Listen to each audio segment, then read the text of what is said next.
Assalamualaikum warahmatullahi wabarakatuh. Sebelumnya, perkenalkan nama saya Muhammad Ainul Ihsan dengan NIM 2003438 dari kelas Saig 1A. Pada kesempatan kali ini, saya akan membahas tentang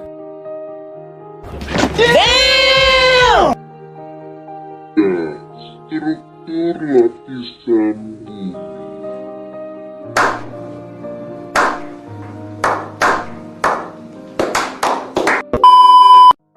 Berdasarkan informasi seismologi dalam penyelidikan H.Jeffreys dan K.E. Bullen pada tahun 1932 sampai 1942 dan juga mengacu pada penyelidikan E. Wishart tahun 1890-an yang menggunakan cepat rambang gelombang P. Anda tipu, cepat rambat bukan rambang. Maaf ya. Silakan lanjutkan. Baik, saya lanjutkan. Gelombang P dan S, lapisan bumi terbagi menjadi 4. Yang pertama ada inti bumi yang terdiri dari inti dalam dan inti luar. Yang kedua ada mesosfer. Yang ketiga ada astenosfer. Dan yang keempat ada litosfer. Inti bumi terletak dari dasar kerak bumi sampai ke pusat bumi. Lebih tepatnya terletak pada kedalaman 2885 km sampai dengan 6371 km. Nah, inti bumi ini dipisahkan menjadi dua, yaitu inti bumi bagian dalam dan inti bumi bagian luar. Inti bumi bagian luar terdapat pada kedalaman 2885 km sampai kedalaman 5144 km. Nah, material yang terdapat pada inti luar bumi ini berupa cairan atau lelehan yang lebih ringan dan sangat panas. Kemudian, inti bagian dalam bumi terletak dari 5144 km sampai dengan 6371 km dengan material yang padat, berat, dan sangat panas.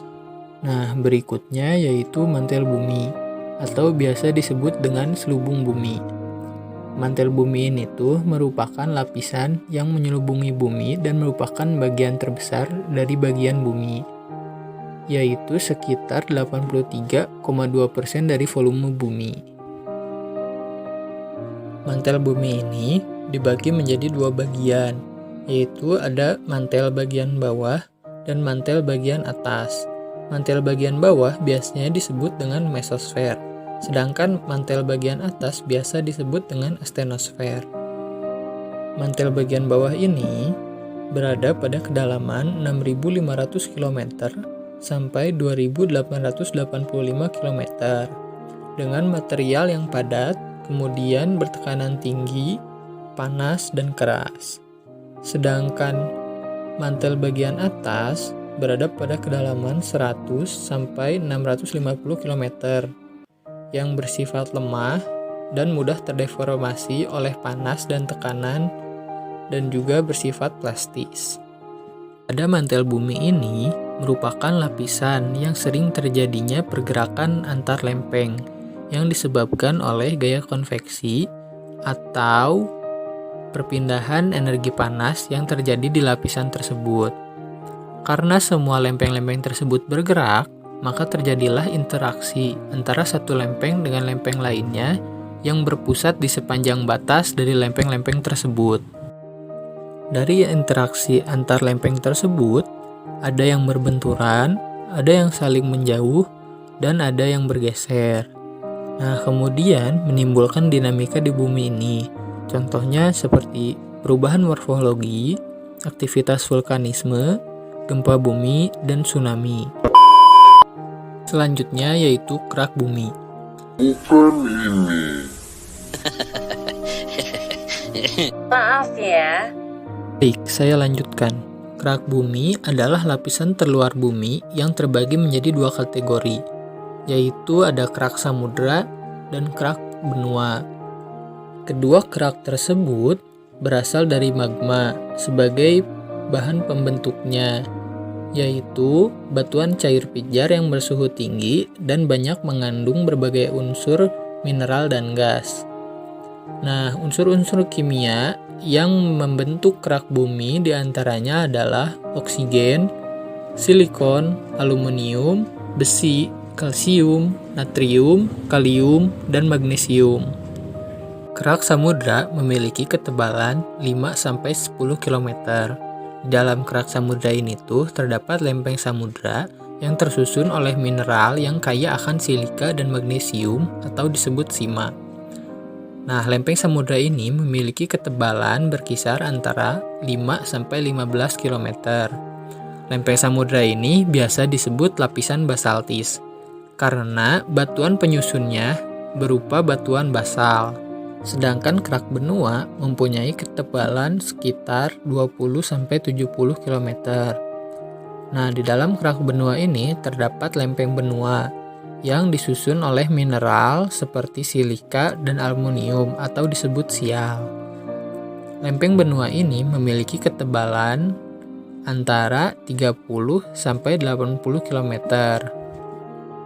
Lempeng benua ini disusun oleh lapisan batuan granit, sehingga disebut sebagai lapisan granitis. Berikut sudah saya jelaskan mengenai struktur lapisan bumi. Selanjutnya, saya akan menjelaskan mengenai tenaga penyusun geomorfik bumi.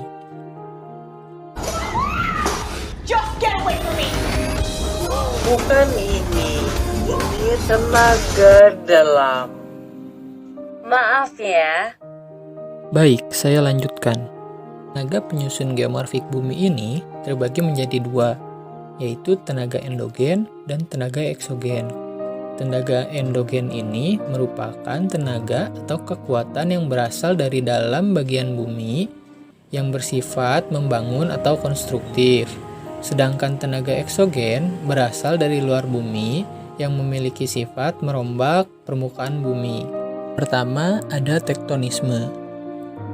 Kata tektonik sendiri mempunyai arti tenaga dari dalam bumi yang mempengaruhi permukaan bumi, atau gerakan yang mendorong permukaan bumi baik secara vertikal maupun horizontal yang menghasilkan lipatan sehingga menyebabkan lapisan permukaan bumi mengkerut atau melipat.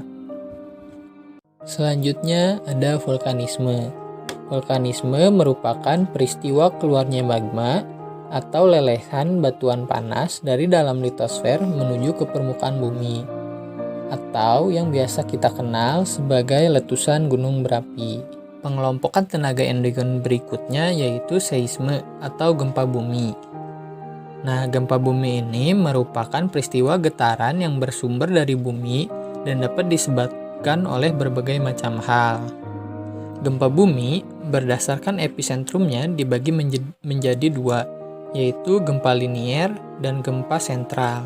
Sedangkan berdasarkan peristiwanya, gempa bumi dibagi menjadi 5, yaitu ada gempa vulkanik, gempa tektonik, gempa runtuhan, gempa tumbukan, dan gempa buatan.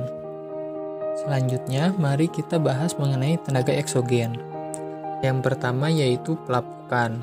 Proses pelapukan ini berupa peleburan batuan yang akhirnya batuan tersebut kembali menjadi tanah. Tipe-tipe pelapukan ini dibagi menjadi 3 tipe, yaitu yang pertama pelapukan fisika atau pelapukan mekanik. Kedua ada pelapukan kimia. 3 ada pelapukan biologi. Berikutnya yaitu erosi. Erosi merupakan sebuah peristiwa alam yang erat kaitannya dengan pengikisan.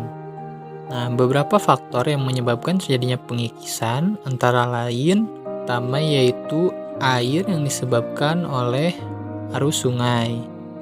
Kedua, disebabkan oleh angin atau biasa disebut dengan deflasi. Yang ketiga, ada es atau gletser.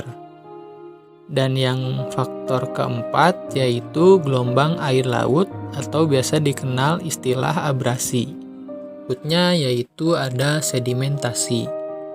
Nah, sedimentasi ini merupakan proses yang saling berkaitan antara satu dengan yang lainnya.